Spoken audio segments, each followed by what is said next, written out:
여러분 안녕하세요. 오늘 진짜 흥미로운 주제를 하나 가져왔는데요. 성경에서 아마 가장 유명하면서도 또 그만큼 오해를 엄청나게 받고 있는 숫자죠. 바로 요한계시록의 14만 4천입니다. 오늘 이 시간에는 개혁주의 청교도 신학의 자료들을 바탕으로 이 숫자에 담긴 진짜 의미가 뭔지 싹 다 해독해 볼 겁니다. 혹시 이게 무슨 특정 소수만 들어가는 비밀 클럽 암호라고 생각하셨나요? 아니면 훨씬 더 크고 놀라운 이야기의 일부일까요? 끝까지 함께해 주시면 요한계시록을 보는 눈이 완전히 달라지실 겁니다. 자, 그럼 바로 시작해 볼까요? 자, 일단 이 숫자 안으로 바로 뛰어들어 보죠. 14만 4천. 솔직히 이 숫자 딱 들으면 무슨 생각부터 드시나요? 왠지 천국행 티켓이 선착순으로 딱 이 인원까지만 발권될 것 같고 뭔가 굉장히 배타적인 VIP 전용 클럽 정원 같잖아요. 워낙 이런 오해들이 많다 보니 두려워하시는 분들도 있고 또 이상한 해석들도 진짜 많이 생겨났죠. 그런데 개혁주의 신학자들과 청교도들은 요한계시록이 묵시라는 독특한 문학이라는 걸 아주 정확하게 꿰뚫어 봤습니다. 그러니까 이건 정원 초과를 알리는 경고문이 아니라 엄청나게 영광스러운 상징이라는 거죠. 그럼 도대체 왜 하필 104만 4천일까요? 이 비밀을 풀려면 진짜 간단한 곱셈 공식 하나만 해보면 됩니다. 청교도들은 이 숫자를 단순한 산수 문제로 본 게 아니에요. 하나님의 구원 계획이 쫙 펼쳐지는 아주 완벽한 신학적 공식으로 봤죠. 구약시대 하나님의 백성을 뜻하는 이스라엘의 12지파, 여기에 신약시대 교회의 기초인 12사도를 곱합니다. 그리고 성경에서 아주 크고 충만함을 뜻하는 숫자 10을 3번 곱해서 나온 1000을 곱해주는 거예요. 12 곱하기 12 곱하기 1000. 그러니까 이건 구약과 신약의 모든 백성이 하나로 뭉친 단 한 명도 빠짐없는 완벽한 공동체라는 뜻입니다. 결국 이 공식이 우리한테 말해주고 싶은 건 여기까지만 들어올 수 있습니다. 같은 제한이 절대 아니에요. 방금 말씀드린 1000이라는 숫자가 성경에서 얼마나 거대한 규모와 충만함을 의미하는지 꼭 기억하셔야 합니다.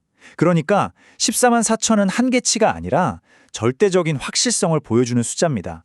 하나님께서 창세 전부터 택하신 그 셀 수 없이 많은 무리가 정말 단 한 명의 낙오자도 없이 그분의 계획대로 완벽하게 구원받았다는 일종의 거대한 승리 선언문인 셈이죠. 여기서 요한계시록 7장 내용을 보면 이 14만 4천 명을 설명할 때 진짜 중요한 단어가 하나 튀어나옵니다. 바로 인침을 받았다, 즉 도장이 찍혔다는 건데요. 옛날에 왕들이 중요한 문서에 자기 도장을 쾅 찍어서 이건 내 거다 하고 소유권이나 권위를 증명했잖아요. 딱 그겁니다. 무시무시한 환란의 폭풍이 몰아치기 전에 하나님께서 이 사람들은 내 소유다라고 선언하시는 아주 강력하고 거룩한 보호의 표시인 거죠. 청교도들은 이걸 영혼을 지켜주는 하나님의 궁극적인 보안 시스템으로 이해했습니다. 자, 그런데 이 인침에 대해서 진짜 흥미로운 점이 하나 있어요. 이게 개혁주의의 아주 핵심적인 교리랑 기가 막히게 맞아떨어지거든요. 바로 무조건적 선택입니다. 이 14만 4천 명이 하나님의 도장을 받았다는 게 그 사람들이 뭘 특별히 잘했거나 자격이 뛰어나서가 아니라는 뜻이에요. 전적으로 하나님의 주권, 그러니까 미리 정하신 선택에 일한 거라는 거죠. 우리 영혼의 안전이 이랬다 저랬다 하는 내 의지에 달린 게 아니라 절대 변하지 않는 하나님의 주권에 달려있다는 정말 가슴 뛰는 선언 아닙니까? 그리고 이 내용은 자연스럽게 성도의 견인이라는 교리로 넘어갑니다. 세상이 아무리 우리를 핍박하고 달콤한 유혹이 넘쳐나도 하나님께서 도장이 찍힌 백성들은 절대, 결코 멸망하지 않는다는 거예요. 하나님께서 한번 시작하신 구원의 일은 끝까지 완성하시고 우리를 아주 꽉 붙잡고 계신다는 걸 눈으로 보여주는 확실한 증거인 거죠. 그러니까 24만 4천이라는 숫자에 들어있다는 건 어떤 환난 속에서도 하나님의 보호망이 절대 뚫리지 않는다는 걸 완벽하게 보증받는 겁니다. 계시록 7장 본문을 좀 더 들여다보면요. 24만 4천 명이 이스라엘의 각 지파별로 12,000명씩 아주 질서정연하게 줄지어 있는 걸 볼 수 있어요. 이게 뭘까요? 맞습니다. 마치 전쟁을 앞둔 군대의 인구조사 같은 느낌이거든요. 청교도들은 이 모습을 보고 지상에서 지금 치열하게 영적 전투를 벌이고 있는 전투하는 교회의 모습이라고 해석했어요.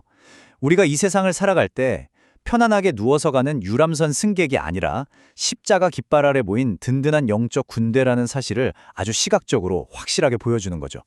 그런데 말이죠. 계시록 14장으로 넘어가면 요즘 읽는 우리들을 살짝, 아니 많이 헷갈리게 만드는 독특한 표현이 하나 나옵니다. 이 44만 명을 가리켜서 여자들과 더불어 더럽히지 아니하고 순결한 자라고 부르거든요.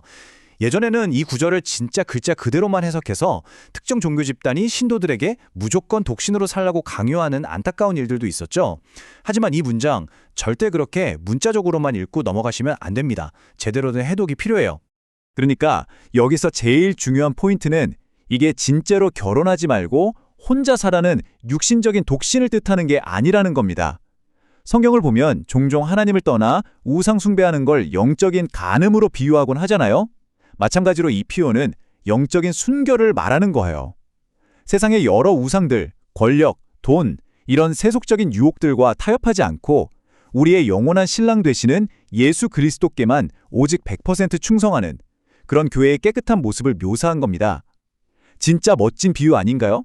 그럼 이 영적 군대에 속한 사람들은 대체 어떤 특징이 있을까요? 성경은 이들을 어린 양이 어디로 이끌든지 그대로 따라가는 자들이라고 부릅니다. 이게 바로 청교도들이 그토록 강조하고 원했던 진짜 그리스도인의 모습이었어요. 내 상황이 좋고 편할 때만 하나님을 믿는 게 아니라 그 길이 비록 십자가의 험한 길이라 해도 철저하게 순종하고 나 자신을 내려놓는 삶. 바로 이런 모습이 14만 4천이라는 이 거대한 상징 속에 담긴 진짜 성도의 정체성인 거죠. 자, 그리고 이 대목이 어떻게 보면 오늘 탐구의 가장 소름 돋는 반전일지도 모르겠네요. 계시록 7장 4절을 보면 사도 요한이 인침을 받은 사람들의 숫자를 귀로 먼저 듣습니다. 그게 바로 정확히 14만 4천이었어요. 그런데 바로 뒤이어 9절에서 요한이 고개를 싹 돌려서 직접 두 눈으로 본 건 뭐였을까요? 바로 아무도 능히 셀 수 없는 큰 물이었습니다. 대박이지 않나요? 이 두 그룹은 다른 사람들이 아니에요. 정확히 똑같은 사람들을 두고 하나는 하나님의 관점에서 또 하나는 우리 인간의 관점에서 바라본 겁니다. 그러니까 모든 걸 다 아시는 하나님의 눈으로 볼 때는 단 한 명의 오차도 없이 완벽하게 계획된 숫자지만 유한한 우리 인간의 눈으로 볼 때는 온 세상 모든 민족과 방언에서 셀 수 없이 몰려드는 어마어마하고 풍성한 무리인 거죠. 그렇기 때문에 14만 4천을 두고 우리 교파에만 들어와야 돼 하면서 폐쇄적으로 집착하는 건 성경의 진짜 의도를 완전히 놓쳐버리는 엄청난 오류입니다. 오히려 이 본문은요, 역사 속에 존재하는 모든 진짜 신자들을 다 품어내는 끝없이 넓고 보편적인 구원의 스케일을 보여주는 겁니다. 그럼 여기서 이 모든 게 우리 삶이랑 어떻게 연결되는지 한번 정리해 볼게요. 이런 깊은 신학적 통찰이 오늘을 사는 우리한테 어떤 의미가 있을까요? 세 가지로 딱 요약할 수 있습니다. 첫째, 확신입니다. 하나님은 여러분을 그냥 지나가는 군중 1로 취급하지 않으세요. 이름 하나하나를 다 기억하시고 도장을 꽝 찍으셨다는 겁니다. 둘째, 사명이죠. 우린 그냥 구원받았다고 편하게 쉴 게 아니라 이 땅에서 치열한 영적 군대로 살아내야 합니다. 마지막 셋째는 소망입니다. 세상이 아무리 암울해도 결국 우리는 시온산에 서서 승리의 새 노래를 부르게 될 거라는 사실이죠. 들을수록 진짜 힘이 솟지 않으신가요? 오늘 우리가 함께 살펴본 내용들을 마무리하면서 여러분께 꼭 드리고 싶은 질문이 하나 있습니다. 만약 14만 4천이 구원받을 사람의 한계선이나 커트라인이 아니라 완벽하고도 충만한 구원의 약속이라면 여러분이 바라보는 미래는 어떻게 달라질까요? 숫자에 갇혀있던 두려움은 이제 날려버리세요. 창세전부터 이미 확정된 이 영광스럽고 확실한 보호의 약속을 진짜 믿는다면 당장 내일 만날 고난이나 세상의 유혹을 대하는 태도가 완전히 바뀌지 않을까요? 여러분은 그분의 완벽한 계획 안에서 가장 안전하게 보호받고 있습니다. 오늘 이 시간이 여러분의 영적인 시야를 확 넓혀주는 의미 있는 시간이 되었길 바라며 여기서 마치겠습니다. 감사합니다.